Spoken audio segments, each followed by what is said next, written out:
So at week 21, you probably have a lot of questions right now, like, is it okay if I haven't felt my baby move yet? What kind of testing can I expect in my next appointment? What are common symptoms that I might be expecting to feel in the next few months? And we're going to talk about all of that right now. But first, if you're new here, my name is Diana. I'm a physician assistant and I specialize in women's health and gynecology. You are watching In the Pink, and if you're new here, In the Pink means in good health and spirit. So if you like being healthy and happy, click subscribe because you're in the right place.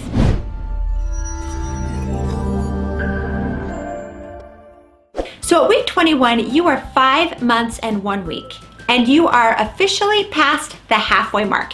You are over the hump week. So you are 21 weeks along and you have 19 weeks to go. So that means that you have less weeks to go than how many weeks you are. So congrats. At 21 weeks, your baby is about 7.5 inches long and weighs about 11 to 12.5 ounces. So about as long as a banana. Now let's talk specifically about these measurements. So when I say 7 inches, I mean 7 inches from the top of the head, also called the crown, to the rump, which is the bottom. And we call this the crown rump measurement. But at this point, we start to measure the baby from the crown to the feet. And if the baby is measured this way, they would measure about 10.5 inches. The baby is continuing to grow and is moving more and more. Their arms and legs are now more proportionate to the rest of the baby's body, and their movements are more coordinated now. So you are going to be feeling more and more movement over the next weeks. And if you haven't felt the baby move yet, don't worry. Most women feel the baby by 22 weeks, so most likely you'll be feeling the baby move any day now. Your baby's eyelids have been sealed shut since they were formed at 11 weeks. But now they are starting to unseal and will begin opening and closing soon. Their digestive system is starting to work more now too. Their pancreas are starting to secrete digestive enzymes and they're starting to digest amniotic fluid. They're just practicing right now and are still getting all their nutrients from the placenta. This also helps to activate the kidneys. It keeps them working, producing urine, which goes back into the amniotic fluid, and when they swallow again, they cycle it all through.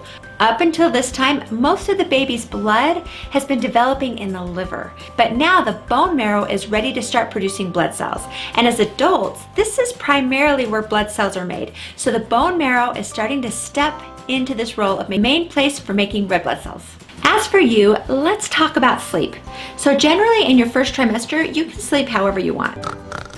But now, as your uterus is growing, you need to be aware of what positions you can and shouldn't sleep in. And this might be hard for some of you if you are, like me, a back sleeper. So this might be quite an adjustment. So it's not really recommended to sleep on your back when you're this far along, because when you are on your back, your growing uterus can put pressure on what's called your inferior vena cava, which is the main large artery that comes down from your heart.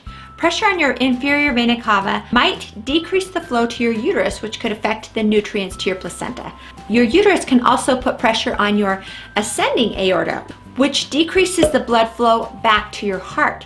This might cause you to feel a little shorter breath or even a little dizzy. Now, if you are a stomach sleeper, then you can sleep on your stomach for as long as you're comfortable doing it. Now, if your breasts are getting larger and more tender, sleeping on your stomach might be uncomfortable. And then there's your growing uterus to consider. So at this point, sleeping directly on your stomach gets to be really uncomfortable too. But if that's the only way you can sleep, then you can try a donut-shaped pillow to help support your belly, and it might give you a few more weeks of belly sleep. And that is to sleep on your left side. Yes, you can sleep on your right side, but the thought is that the left side puts the least amount of pressure on your uterus. Now, with that being said, don't be alarmed if you fall asleep on your left side and wake up on your back. I did that tons of times. Your body lets you know what you need to do in the middle of the night. But there are some things that you can do to make side sleeping more comfortable, and that is to use pillows. I've talked a lot about this before in a previous video too. There are pregnancy pillows that you can use to support your back. So like you can lean your back onto the pillow and it will help you stay on your side. They have pillows that wrap around your whole body that offer support for your growing tummy, your back, and your knees. Check them out. There are tons of people that find them very comfortable during their pregnancy. Now personally, I chose just to use a pillow between my knees and a special pillow to support my belly, and I will link to those in the video description down below. There are, as you may know, a lot of other reasons that will make sleeping difficult than just your sleeping position. There are tons of things that can either wake you up in the middle of the night or keep you from falling asleep. So let's talk about them. First off, heartburn. It's very common during pregnancy and it's often worse at night because when you are laying down, the stomach acids can more easily move up into your esophagus and cause burning. So if you're struggling with that, then some things that you can do to help is avoiding spicy foods or very acidic foods before bed, and avoid eating a really large meal close to bedtime. A good rule of thumb is to wait about 2 or 3 hours after a large meal before you go to bed. You can try over-the-counter Tums. That's totally safe with pregnancy.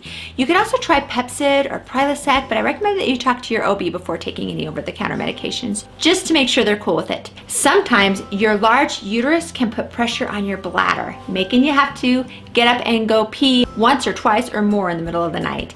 And the way to help with this is to, first off, avoid drinking too much caffeine, especially in the afternoon or the evening, because caffeine acts as a diuretic and it makes you pee more often. Also, the caffeine itself will keep you awake. Now, if you are having a hard time falling asleep, you can try something as simple as warm milk with a little vanilla. If that doesn't help, talk to your OB about over-the-counter sleep aids like Unisom or Benadryl. Other common pregnancy symptoms that you might experience: you could have back pain, around ligament pain, leg cramps, nighttime leg cramps, and I've talked about each of these issues in some of my other second trimester videos. They are filled with a ton of good information. So if this is your first time here, I highly recommend you go back and check out some of my earlier videos that can help you out with some of those other issues. I'm going to put a link right here to my week-by-week pregnancy playlist. There you will find every week of pregnancy starting at week 4, and you can go and check those out. Click on that link and I will see you over there. Because of this, some women choose to get a maternity belt. So this is a supportive belt that wraps around your belly and your hips.